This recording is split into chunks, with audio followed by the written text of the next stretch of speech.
দেখো, কারণ আমরা বাড়ির পাশে গেছিলাম মনসাতলায় পুজো দিতে, তার জন্য সমস্ত কিছু এখানে গুছিয়ে নিয়েছিলাম যে পুজো দিতে যাব। এবার মেয়েকে আমি একটু আলতা পরিয়ে দিচ্ছিলাম, যে ছোট মেয়ে যেহেতু যাবে আমার সাথে। এবার আমরা ওখানে যাওয়ার জন্য রেডি হয়ে দেখো যাচ্ছিলাম রাস্তা দিয়ে। রাস্তা আমাদের বাড়ির পাশেই মনসাতলা, সেখানে পুজো দেব। এবার মেয়ে আর বরমশাইও যাচ্ছিল আমার সাথে পুজো দিতে। এই যে জেঠিমার সাথে দেখা হলো, জেঠিমা পুজো দিয়ে বেরোচ্ছিল ওখান থেকে মনসাতলা থেকে। এই জেঠিমাতে ফল প্রসাদ টসাদ দিয়ে কমপ্লিট করে জেঠিমা পুজোর কমপ্লিট। এবার আমরা পুজো দিয়েছিলাম। তো এই যে দেখো মনসাতলা, এবার মনসাতলায় কত ভিড় দেখো, কত লোকে পুজো দিতে আসে এখানে।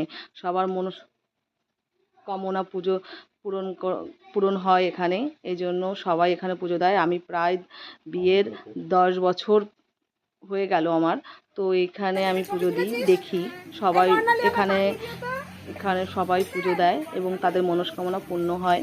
খুবই জাগ্রত এটা মনসাতলা। আমি আমার মেয়ে দেখো দুজনেই পুজো দিয়েছিলাম। বড় মেয়ে না খেয়ে উপোস করে পুজো দিয়েছে আমার সাথে, ছোট মেয়েও দিয়েছে পুজো। এখানে প্রচুর লোকে পুজো দিতে আসে, শুধু আমাদের বাড়ির আশেপাশে না, অনেক দূর থেকে লোকরাও এখানে পুজো দিতে আসে মনসাতলায়। এবং প্রচুর লোকে মনসা ঠাকুরের মানত পূরণ হলে যা মনস্কামনা করে সেগুলো দেয়। এটা আমাদের বাড়ির জাস্ট একটু পাশেই পুজো। দেখো কত লোকে পুজো দিচ্ছে। মেয়েও দুধ ঢালার জন্য ব্যস্ত, দুধ ঢালবে। এবার আমিও ফুল দিয়ে পুজো টুজো দিলাম। এবারে দেখো সবাই লাইন পড়ে গেছে এখানে পুজো দেওয়ার জন্য। তো যারা আমি যেহেতু বগুলায় বাড়ি, বগুলার আশেপাশে প্রত্যেকটা মানুষ জানে এই মনসাতলার কথা। যারা দূর থেকে ভিডিওটা দেখবে তারাও বুঝতে পারবে, তারাও যদি মনে হয় এখানে আসার কথা আসতে পারো, কারণ সবার এখানে মনস্কামনা পূর্ণ হয়। আমি যেহেতু 10 বছর আমার বিয়ে হয়েছে, আমি জানি, সেই জন্য কথাটা বললাম। এই ঠাকুরটা খুবই জাগ্রত এবং আমাদের বাড়ির আশেপাশে প্রত্যেকেই এখানে পুজো দেয়। এখানেই এক জায়গায় পুজো হয় আমাদের আশেপাশে মনসা ঠাকুরের। এই দেখো সব মনসা ঠাকুরকে নতুন বস্ত্র দান করেছে এবং যাদের মনস্কামনা পূর্ণ হয়েছে তারা নতুন বস্ত্র দিয়েছে।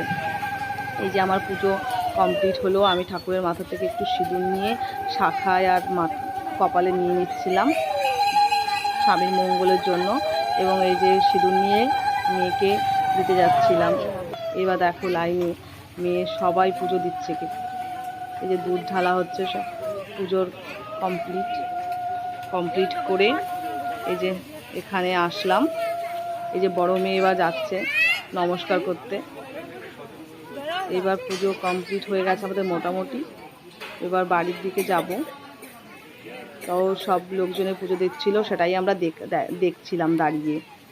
কারণ এই জায়গাটা খুবই ভালো লাগে, প্রচুর সরা পড়ে, প্রচুর লোকে পুজো দেয়, তো দেখতেও ভালো লাগে, কারণ না দেখলে বোঝা যাবে না এটা। আর এই যে ছোট মেয়ে পুজো দিয়ে বাড়ি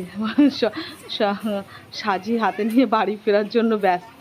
চটি কই তোমার? চটি কই? পুজো কমপ্লিট, চটি বড় এই যে যাচ্ছে, ওই যে চটি বাবা, ওই যে। এবার এখানে আমাদের এখানে খিচুড়ি প্রসাদের ব্যবস্থা থাকে, কারণ অনেক বড় জায়গা তো। এবার খিচুড়ি, এই দেখো খিচুড়ি, প্রচুর খিচুড়ি রান্না হয়, প্রায় 40 কড়াই মতো খিচুড়ি রান্না হয় এখানে। এ দেখো খিচুড়ি রান্না করে সব রেডি করে রাখা। এই যে কাকিমা খিচুড়ি দিচ্ছে, ওই যে প্রসাদ প্রত্যেকটা জায়গায়। এই দেখো খিচুড়ি আর খিচুড়ি চারদিকটা। পাড়ার লোকরা নিজেরাই রান্নাবান্না করে এবং খাবার নিজেরাই দেয়। এই যে এক জেঠু রান্না করছে, আর এই যে জেঠিমারা, পাড়ার সব কাকিমারা এই যে খিচুড়ি দেয়। এই যে আমার মেয়ে, আমি আর ছোটো মেয়ে খিচুড়ি নেওয়ার জন্য দাঁড়িয়ে পড়েছি। খিচুড়ি নেবে বড় মেয়ে, না খেয়েছিল তো, তাই এইখানে থেকে সবাই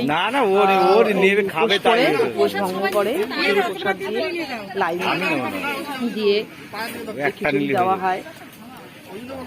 এবার বাড়ির জন্য আনা হয়। ওই যে আমরা খিচুড়ি নিয়ে, ওই যে বড় মেয়ে খিচুড়ি নিচ্ছে, নিয়ে এখন বাড়ির জন্য রওনা দেবো। তো ভিডিওটা এই পর্যন্ত। ভালো লাগলে লাইক, কমেন্ট, শেয়ার আর সাবস্ক্রাইব করুন।